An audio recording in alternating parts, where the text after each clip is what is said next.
Thank you for joining us at FutureMoneyTrends.com. I'm here with Sean, who runs SGTReport.com. It's a blog that we check out every single day, several times a day.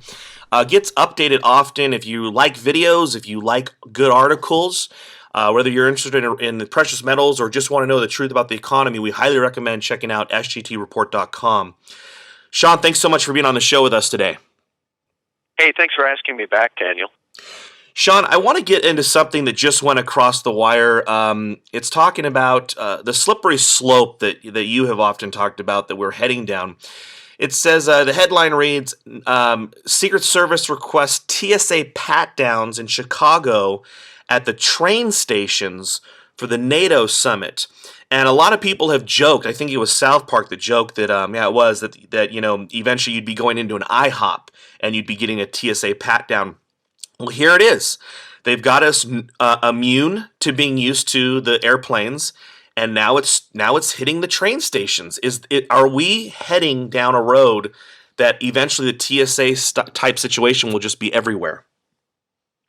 Yeah, not only are we heading down a road, Daniel, I think we're almost to the end of that road. And I walk a very fine line over at SGT Report in reporting on precious metals, the economy, the country's finances, what's going on in the Eurozone, and talking about this emerging police state. I like to do both because for a long time I felt that precious metals and ownership of physical gold and silver offered a solution for all of us that wanted to reject this overtly criminal financial system and embrace liberty.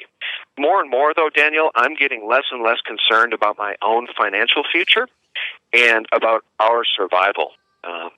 What's happening in this country is beyond alarming. And as Paul Joseph Watson noted in an article recently, this morning in fact, the time for denial is over. The TSA pat-downs in the airports, they're now rolling out across the country at train stations, at bus stations. Local governments are embracing it, and it is the absolute epitome of tyranny. And, how far do you want to go? I mean, how much of this do you want to talk about? There's a DHS informant that is saying, quote, "We are preparing for massive civil war." This comes from True News Radio in an interview you can listen to yourself that was done on Wednesday, May 2nd. Go to True News Radio and listen to it. The private investigator Doug Hagman said high-level, reliable sources told him the U.S. Department of Homeland Security is preparing for, quote, massive civil war in America. Now, this is a red-level alert, guys. I don't know what we can do other than get Ron Paul into the office of the president, because if that doesn't happen, dark days are ahead. And to me, Daniel, it makes perfect sense that guys like Jim Rogers have long left the country, and now guys like Jim Sinclair are saying, "I'm done, I'm out of here," because what lies ahead for the American people is extremely, extremely bleak. Now, when you look at the liberty movement right now, the media. Once the media says something, perception can become reality for everybody who's plugged into the matrix. So, they're saying it's Obama versus Romney. So realistically, I mean, I am part of the liberty movement. I'm a huge supporter of Ron Paul. I was lucky enough to meet him the other day in person. But realistically, it's going to be Obama or Romney. Do you think it makes a difference as far as who wins? Could a Romney win? I guess my question is, could a Romney win hurt the liberty movement? Because he will mask himself as, he will tell the masses he is a free market guy. He supports liberty. Yet, just like Bush, he opens up, Bush opened, I always tell people, Bush opened up a Bible and everybody fainted and came under a spell. Romney is more of a wolf in sheep's clothing. Obama, because he advocates government is the answer. At least people know where he stands, even though Romney stands the same spot Obama is. I mean, they're the same person as far as I'm concerned. So my question is, will a Romney win hurt the liberty movement, and then how would an Obama win help or hurt the liberty movement? Well, I mean, what a difficult question. If we look at, who Mitt Romney is, we know that he does not stand for the Constitution because he has talked about supporting the NDAA, which Obama signed into law after saying that he wouldn't, and he did that on New Year's Eve.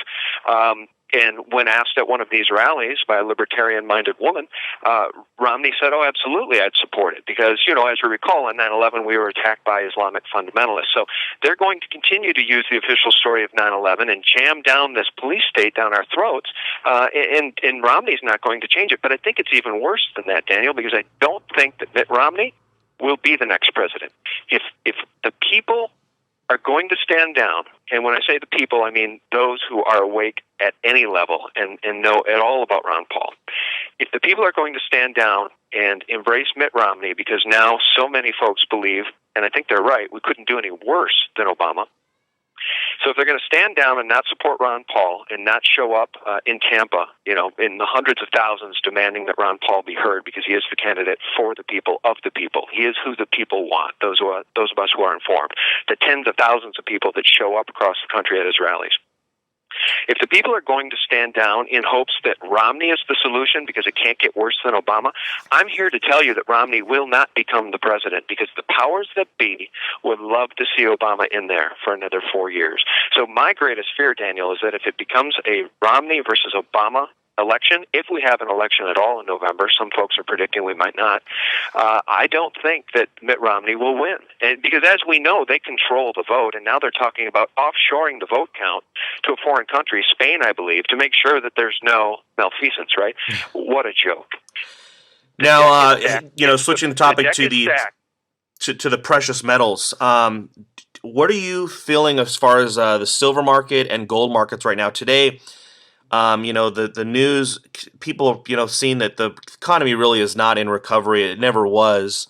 And the precious metals are holding, but it's kind of scary for a lot of people who are watching silver for the short term because it is holding just right at the line of $30 per ounce. I guess I don't even know what to say. I mean, it's gotten to the point, Daniel, where I don't even care what the price is on silver anymore.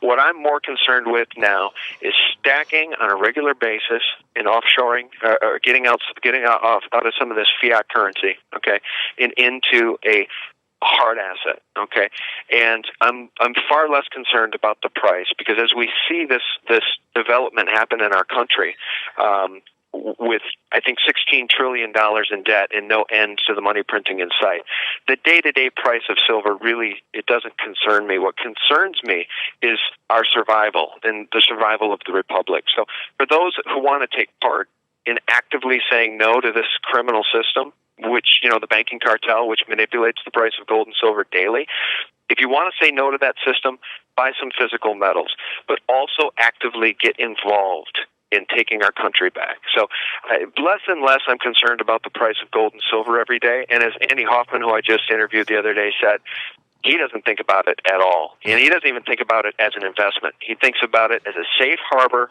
against what we know is coming. Daniel, that's why they're unrolling this police state. That's why the DHS is preparing for massive civil war in this country, because they know the collapse is coming. And they're saying it in these documents. That's why they're preparing the camps for the people that can't feed themselves anymore, because the collapse is coming.